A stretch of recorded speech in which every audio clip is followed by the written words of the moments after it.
Pete Agnew gives us his first impression of longtime lead singer of Nazareth, Dan McCafferty. It's interesting. I'm John Beaudin from Rock History Music. Tattooed on my brain is the brand new album from Nazareth. It is their 24th studio album, but it does not include Dan McCafferty, their longtime vocalist. He retired just a few years ago. Manny Charlton left quite a few years ago as well, and Daryl Sweet died in 1999. The album's pretty heavy, and I have to say, I really like it. Interestingly, Pete Agnew says he knew Dan McCafferty a long time before Nazareth, and he gave me his first impression of that singer. Of Dan? Yeah, just Dan, curious. My first impression, I thought he was a crybaby. He was a little pain in the ass, is what he was, because we met each other when we were 5 years old on the first day at school. So when we went to school in the first class, you know how you've got these desks? Well, we did back in those days. You don't have them anymore.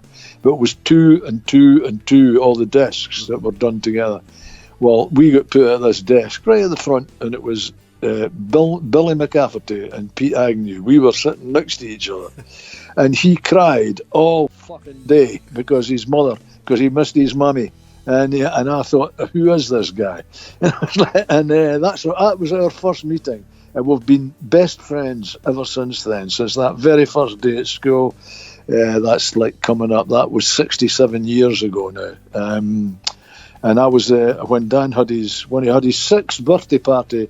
There was only one guest, and that was me. And then when I had my 6th birthday party, my 7th birthday party, he was the only guest. We've known each other, and we've been friends, best friends, since we were 5 years old. Simple as that. And when we were growing up together, I mean, it was me that was the musical one. I started the band. I was the singer, and I sung with my band. And Dan used to come around with me, you know, and he used to come and sit in the van with the rest of us, and we would set up, we would play, and he would go pulling the chicks, and he would, and that's what he liked to do. And he'd just travel around with us, and then sometimes we never saw him for a while, and then he'd come and travel around again. And up to the time, the story, everybody knows the story. I was the lead singer with the Chadettes all the time, and then I had a band. I had a band where when Darryl joined, him and his pal, the guy, they played for another band, and I got these two guys to join. Darryl joined to replace our drummer, and we got his mate in, Des, and he was a good singer and a guitar player, and I played guitar and song. So what we did is we started doing we were both playing guitar, and but we did a lot of double vocal kind of things. We used to do a lot of twin vocal things, and it was good. And then after just about a year and a bit, he left. So we thought, it was good fun doing a double vocal thing. It would be nice to get somebody else in now, because we were just back to what we were. And we couldn't think. And somebody said, what about Dan? And we were going, Dan? He said, well, he sings in the back of the van. And well, he did. He used to sing along when we were singing along. Yeah. I thought, we'll give him a try. So I said to him, you fancy singing with the band? And he went, well, why not? So we went up to the guitar player's house, and him and me and Dan, and we sat and we run through like half a dozen songs. He never had a rehearsal on the stage with us. It was just us, both of us playing guitar and him singing. And then we went the next night to the YMCA in Kirkcaldy, and we got on stage, and we did the opening number, which was High Heel Sneakers at the time, and Dan had to sing that solo. And when we started the intro, he just froze, because he'd never stood on stage with a band that was actually playing with electric guitars or anything. So you can imagine what that was like. Yeah. And when we did the intro to High Heel Sneakers, and the band stops and the vocal starts, he didn't start. He sort of, and we thought, is he going to start? And then he started singing, and that was it.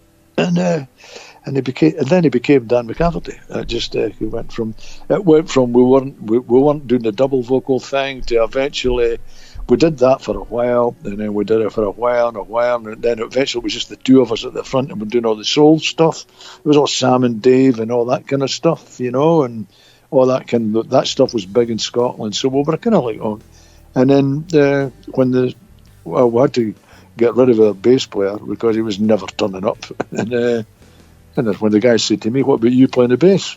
I never even thought about it. So I thought, okay, well, we'll give it a go. So I started playing the bass. And then Dan became the lead singer. Yeah. Because then I started playing the bass, and it was, we still sung songs, but eventually, kind of, it just faded out. And then the music scene started. You started getting things like, your Zeppelins and all this stuff. These kind of bands were, the heavy rock thing started then, and then we developed into that kind of, doing that kind of thing, And eventually the keyboard player left, and we ended up with four guys. That left the four guys that became Nazareth as the four-piece that everybody knows. But it was that's how it developed, I think anybody could, but what about you? Did you ever get stage fright? Absolutely not. The bigger the crowd, the more we were like, oh, come on, let's get on. This is going to be great fun, It was always like, there was always a kind of, you get a vibe, you get a thing going through your stomach, but it's not fright, But it's a funny feeling, when you're going on to, when you go up there and when you go there and there's 30,000 people, it's and they're all looking at the stage at the four guys. It's quite a buzz, and it's But I've never been. I think you could get addicted to it rather than be frightened by it. I can see why people could get frightened, and people, and there are guys, I know guys that have got stage fright, and it's got to take that first song, to get it to go away, and I feel sorry for them. But I've never really experienced it. I'll tell you what you do. Yeah, sometimes you get worried because the crew have told you that the equipment's shit, I know. And before you get upstairs, and they always wait. Our stage manager, Tam, he's worked with me Tam's been with me for 38 years, 37 years or something. And Tom's in the dressing room, and right, guys, the stage is ready, blah, blah, blah, blah, blah, blah. And you're walking up to the stage, and everybody's, because he doesn't like to bother anybody in the dressing room, and he's fine. And then he'll come up and say, as I'm just about to walk onto the stage, when he gives me, by the way, Pete, the monitors are fucking rubbish. So I'm like, thanks, Tam. That's really, So he doesn't like to tell us things like that before, because then you start to worry, So you're best not to know that. But then when you go up there, he doesn't want to have the blame, so he's going to tell you before you go on. Yeah. Now, sometimes if there's been problems, you can get nervous, but I wouldn't say it was stage fright, Nazareth have just released their 24th studio album. It's called Tattooed on My Brain. You can pick it up on their website. There'll be links in the description of this video. We'll have more from Pete Agnew coming up next week. Make sure you comment on our videos, subscribe to our channel, and share our videos. I'm John Beaudin. This is Rock History Music.